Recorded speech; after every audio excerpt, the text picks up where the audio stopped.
천조국의 힘 그 자체, 미국의 핵잠수함에 대해 아시나요?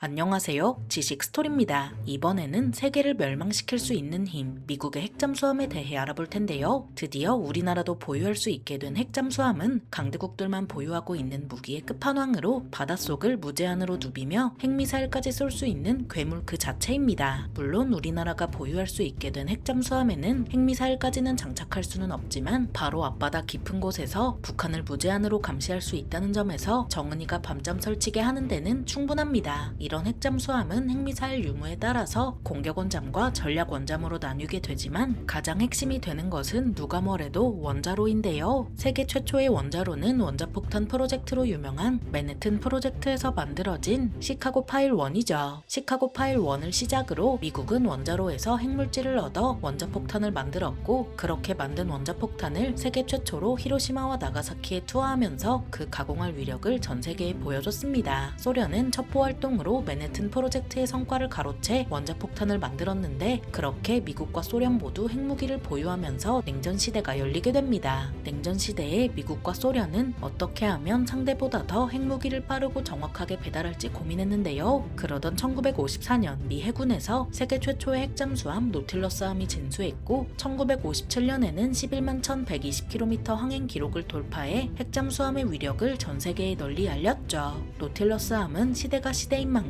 2차 대전 잠수함에 원자로를 넣은 느낌이었지만, 그런데도 재래식 잠수함과 비교할 수 없을 정도로 뛰어난 성능을 자랑했습니다. 1958년 8월 3일 노틸러스함은 잠수한 채로 북극점을 횡단하는 위협으로 그 뛰어난 성능을 여과 없이 보여줬습니다. 노틸러스함은 선체가 크고 원자로에서 전기가 끝도 없이 나오는 덕에 여기에 타고 있는 사람들은 신선한 공기와 물은 물론 복지시설도 마음껏 누릴 수 있었는데요. 하지만 무장은 어뢰발사관 6문이 전부라 아직 재래식 잠수함에 비해 강하다고 보기는 어려웠죠. 당시 미 육군에서는 핵미사일을, 미 공군에서는 전략핵 폭격기를 갖추었는데, 그렇다 보니 미 해군에서도 핵전쟁이 벌어지면 뭔가 할 수 있는 것이 절실하게 필요했습니다. 그래서 미 해군은 1956년에 바닷속에서 발사하는 핵미사일인 UGM-27 폴라리스에 총력을 기울였지만, 문제는 이것을 발사할 핵잠수함이 없다는 것이었습니다. 당시 미 해군은 노틸러스함을 시작으로 스케이트급과 핵어뢰를 탑재한 스킵제급까지 보유하고 있었지만 구조상 핵미사일을 탑재할 수 없었는데요. 그래서 미 해군이 1957년에 핵미사일을 탑재할 수 있는 핵잠수함을 주문하자 일렉트릭 보트 조선소에서 후다닥 건조에 들어가 1959년에 세계 최초로 핵미사일을 탑재한 핵잠수함인 조지 워싱턴급이 취역했죠. 같은 해 7월 20일에 핵미사일 발사 시험을 진행한 조지 워싱턴급은 미국 국부의 이름을 딴 핵잠수함답게 스킵제급보다 정숙성이 뛰어났습니다. 이런 조지 워싱턴급은 폴라리스 핵미사일 16발과 21인치 어뢰 12발로 무장했는데요. 폴라리스 핵미사일에는 600킬로톤 핵탄두 1개 또는 200킬로톤 핵탄두 3개가 탑재되어 있는데, 600킬로톤이면 히로시마를 멸망시킨 리틀보이보다 무려 40배나 강한 위력이죠. 시뮬레이션을 돌려봤을 때 서울의 리틀보이만 투하해도 100만 명 이상 사망할 것이라고 하는데, 이보다 40배나 더 강하다고 하니 할 말을 잃게 만들 정도입니다. 이런 것을 16발이나 탑재한 조지 워싱턴급은 총 5척이 실전 배치되었고, 1981년부터 단계적으로 퇴역해 1985년에는 전부 퇴역했습니다. 한편 조지 워싱턴급을 확보한 미 해군은 소련을 이기는 데 혈안이 된 나머지 1960년대 초부터 1980년대 후반까지 핵잠수함 41척을 도입했고, 이들을 싸잡아 자유를 위한 41이라 불렀는데요. 그 중에는 조지 워싱턴급을 개량한 이튼 앨런급이 있었죠. 이튼 앨런은 미국 독립전쟁 당시 타이콘데로가 요새를 탈취한 공을 세운 인물로, 이런 인물의 이름을 딴 이튼 앨런급은 스킵제급의 선체를 갖다 쓴 조지 워싱턴급과 달리 처음부터 핵미사일을 탑재하는 것을 염두에 두고 설계했습니다. 이튼 앨런급의 성능은 조지 워싱턴급과 비슷하지만 더 긴 유선형 선체를 가지고 있었으며 어뢰 발사관도 네문으로 더 적었습니다. 미 해군은 이런 이튼 앨런급을 개량해 미국 독립전쟁 당시 미국을 도와준 프랑스인의 이름을 딴 라파예트급을 도입했는데요. 하지만 미 해군의 힘에 대한 갈망은 끝나지 않아서 라파예트급을 개량해 제임스 메디슨급을 도입했고, 또 한 번 제임스 메디슨급을 개량해 벤저민 프랭클린급을 도입했죠. 조지 워싱턴급부터 벤저민 프랭클린급까지 해서 자유를 위한 40일을 완료한 미 해군은 그야말로 어마어마한 힘을 가지게 되었습니다. 자유를 위한 40일에 속한 핵잠수함들은 500에서 800킬로톤 위력의 핵미사일을 각각 16발씩 탑재해 총 656발의 핵미사일을 갖췄는데요. 이 정도면 단순 계산으로 서울 같은 대도시 656개를 멸망시킬 수 있다는 무시무시한 결론이 나오죠. 전 세계에 인구 5,000명이 넘는 도시는 13,189개가 있어서 이 정도로는 인류를 멸망시키지 못하겠지만 인구 500만 명이 넘는 대도시는 71개로 대도시에 사는 인구만 8억 8,800만 명입니다. 즉 냉전 당시 미 해군이 마음만 먹으면 대도시에 사는 인구 8억 8,800만 명을 순식간에 지워버릴 수 있다는 것인데요. 하지만 소련도 미국에 지지 않기 위해 자유를 위한 40일과 대등한 힘을 가지자 미국과 소련은 이러다 우발적 핵전쟁으로 인류가 멸망할 수 있겠다는 공포에 휩싸였습니다. 그 정점을 찍었던 사건이 바로 쿠바 미사일 위기로 이때 미국과 소련은 서로 핵무기를 제한하지 않으면 이러다 다 죽겠다는 것에 서로 동감했습니다. 그래서 1972년 5월과 1979년 6월 두 차례에 걸쳐서 미국과 소련은 전략무기 제한 협정을 체결했고 그 결과 이 협정에 맞춰서 미 해군의 핵잠수함 전력에도 변화가 필요했는데요. 미 해군은 전략무기 제한 협정에 따라 핵잠수함에서 핵미사일과 유도탄 사격 통제 체계를 빼고 수직 발사관을 콘크리트로 메꿔서 그 용도를 바꿔버렸죠. 미 해군은 핵잠수함 35척을 대체할 새로운 핵잠수함 24척 건조에 들어갔고 그 결과 나온 것이 현재까지도 전 세계의 바다를 누비는 세계에서 두 번째로 큰 핵잠수함 오하이오급입니다. 하지만 오하이오급을 건조하던 중 소련이 무너지면서 냉전 시대가 마무리되자 원래 오하이오급 24척을 건조하려던 계획을 18척으로 줄여버렸습니다. 자유를 위한 40일에 속하는 핵잠수함들은 1980년대부터 2000년대에 걸쳐 차례로 퇴역했고 그 자리를 오하이오급 18척이 대체했는데요. 러시아의 타이푼급 다음으로 큰 오하이오급은 그 수는 줄었지만 폴라리스 핵미사일보다 발전한 UGM-133 트라이던트2 핵미사일 24발과 533mm 중어뢰로 무장했죠. 트라이던트2 핵미사일 하나에는 100에서 475kton 위력의 핵탄두 8에서 12발이 들어가 있어서 핵미사일 24발을 실은 오하이오급에는 사실상 핵탄두 192발에서 288발이 있는 것인데요. 두 눈으로 보고도 믿기 어려운 숫자죠. 이 정도면 오하이오급 단 한 척으로도 전 세계 대도시들은 다 날려버릴 수 있는 것인데 미 해군은 이런 오하이오급을 18척이나 운용하고 있는 만큼 괜히 세계 경찰이 아니겠습니다. 하지만 오하이오급도 1970년대부터 건조했다 보니 함령이 50년이 넘는 것도 있어서 새로운 핵잠수함에 자리를 슬슬 물려줘야 하는데요.